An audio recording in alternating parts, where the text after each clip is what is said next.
Welcome back, traders and investors, to Benzinga's Pre-Market Prep, brought to you by MarketFi. I'm your co-host, Joel Alton, along with Brianna Valesky, and we have David Alton Clark on the line. He's a top financial blogger and a former senior rep for oil and gas. David, how you doing on this Monday morning? Doing great, Joel. Nice to be here. All right, just getting into a little bit of your background here. You were a mountain infantryman in the U.S. Army 10th Mountain Division. What did you learn in the Army that's translated to your enormous success in the financial bloggers as a financial blogger? Well, the biggest takeaway there was probably that I didn't ever want to have to be in the Army again. So Okay. I needed to be sure and make enough money to keep myself out of the Army. No, I loved my experience in the Army, and it taught me a lot about perseverance and patience, and I think those are two key factors you need to have to be successful in the market. Okay, and you're down there in the heart of Texas, and you're a licensed Texas realtor and keeping an eye on the oil and gas market. My first question is to you with the big fallout in the oil markets. How is it affecting the state of Texas? How is it affecting the morale? How is it affecting the real estate market? Well, actually, right now there hasn't been too many negative effects.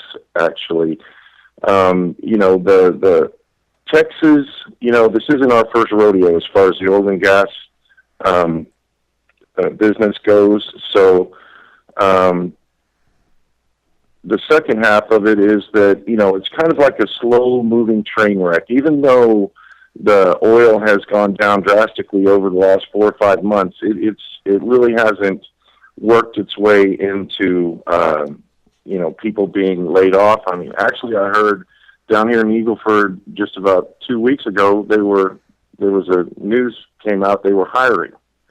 But so right now it hasn't really taken effect yet. I think that time will come. I don't want to overstep. Rex Tillerson. He said no one can tell which way oil is going to go, and if anyone does try to tell you that, then they don't know what they're talking about, and I agree with that. But I really think we haven't hit that inflection point yet. Production is still up while rig counts are dropping, but the inflection point hasn't hit yet. Okay, and where were you at? Were you out in front of this the crash and crew? Did you see it coming? By what's going on with different companies? Where were you on this? And we'll go into a couple issues after this, like Exxon Mobil and Chevron. But where were you at on this, on the crash in oil? Well, it was really, I think, back in October was the big turning point when I think two things actually coincided that caused oil to start dropping drastically. That was the end of QE in October, along with the news that the Saudis came out with saying that they weren't going to reduce production. I think that is really what's driving oil down right now. If you look at the supply-demand imbalance that we have today, it's been this much in the past before without oil dropping this drastically. So I think it's more than just the supply-demand imbalance. I think it has to do with where we're positioned with quantitative easing and the Fed versus, how the rest of the world is just starting to kick in their QE programs. So if you were a long-time investor in Exxon Mobil, you see it make an all-time high over $100, pays a nice dividend, pull back now. Is it time to just say, hey, it's time to cash out the chips on Exxon Mobil, put your money to work somewhere else, or is that 3 or 4% dividend, enough to keep you in it?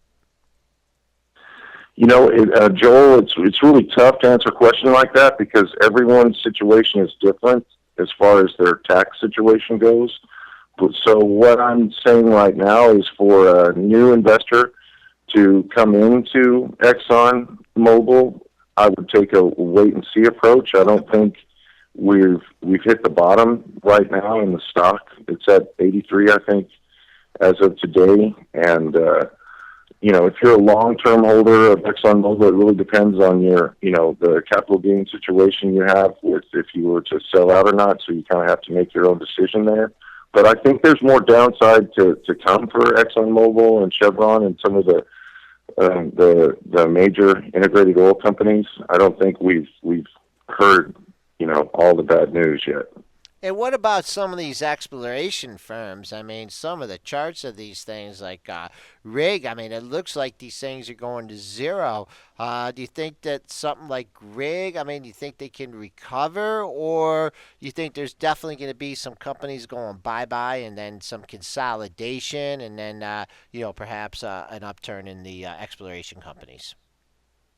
Yeah, I think that there definitely will be an upturn. In the piece that I did for Benzinga, I finished it off with the seeds of the coming boom are sown during the current bust. So there's some things that I'm looking to see happen, which you've touched on, Joel. As far as consolidation.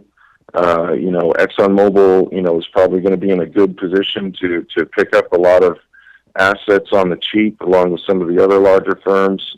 That's some of the things that I haven't really seen here in Eagle Ford and San Antonio yet. There really hasn't been a lot of bankruptcies or, some of the things that you heard about in the beginning that were going to happen. None of that's really happened just yet. And so I think there will be consolidation. Stocks like Rig and Seadrill, I would wait to see them perform a red dog reversal like Scott Redler talks about, something to where the technical situation has changed. I don't see that happening yet. And, I do want to say I'm really honored to be on the show with Nicole Lapin and Scott Redler. Both of those people are people that I've followed for a long time, and they're great people. Yeah, we got our Monday lineup to draw everybody in. So, no, that's thank you. We appreciate the compliment. Well, you not only cover oil stocks, but you also like to follow the general market. And just taking a couple stocks that, we talked about off air, you get a stock like Bank America, one of the banks slowest to recover from the financial crisis. Got good news out of the Fed last week, but that was short-lived. It came back. Could you give us maybe your short-term and long-term perspective on Bank America? Well, I've been following Bank of America for a long, long time. I actually worked for Citibank back in the day. So, the banking sector is one of the areas that I cover. Bank of America, I first got bullish on that stock back when it hit just below 5. And I've been on and off a little bit as things have gone, back and forth over the years, but maintained my bullish stance.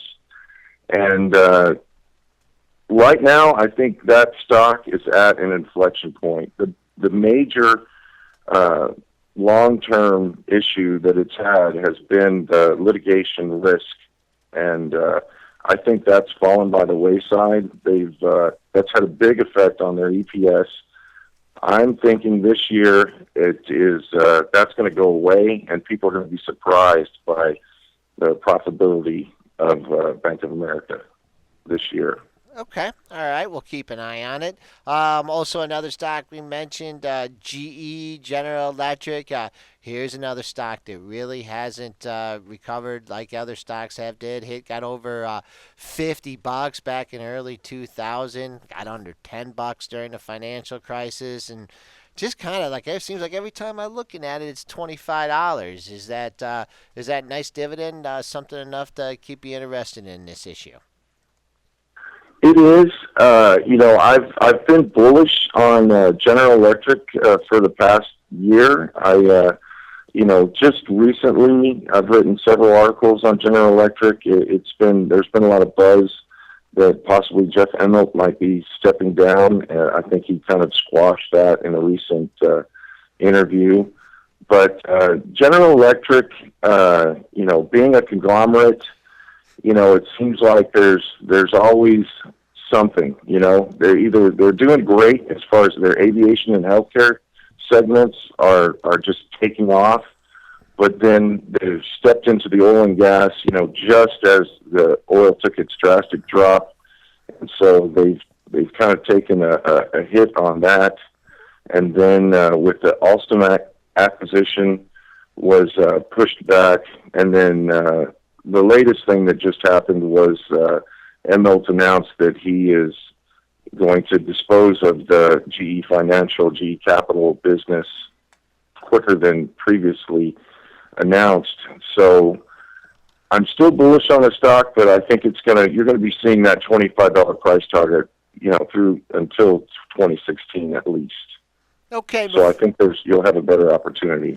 before I let you go, I know you follow the oil and gas sector, and you mentioned the shale and the big supply that's bigging onto the into the markets. Is that going to continue for quite some time? I think it is. It just keeps getting better, Joel, as far as their ability to extract the shale. They just keep coming up with more and more technology that makes it more less expensive to extract. So I think that's going to continue. And the one thing that maybe takes it a step beyond that is what happens when that technology gets out to the rest of the world. That could pressure oil in the future as well. Right now, it's mainly just a U.S. North American type thing. But once that technology gets out, we might find out that Russia, China, Africa, all these other places have big shale deposits as well. Ooh, and that might be enough to get you down to the $20 oil that everyone talks about. We've been on the line with David Alton Clark. He's a top financial blogger and former FINRA rep for the oil and gas industry. David, thanks for joining us. We're looking forward to your future articles and having you back on the show. Thank you very much.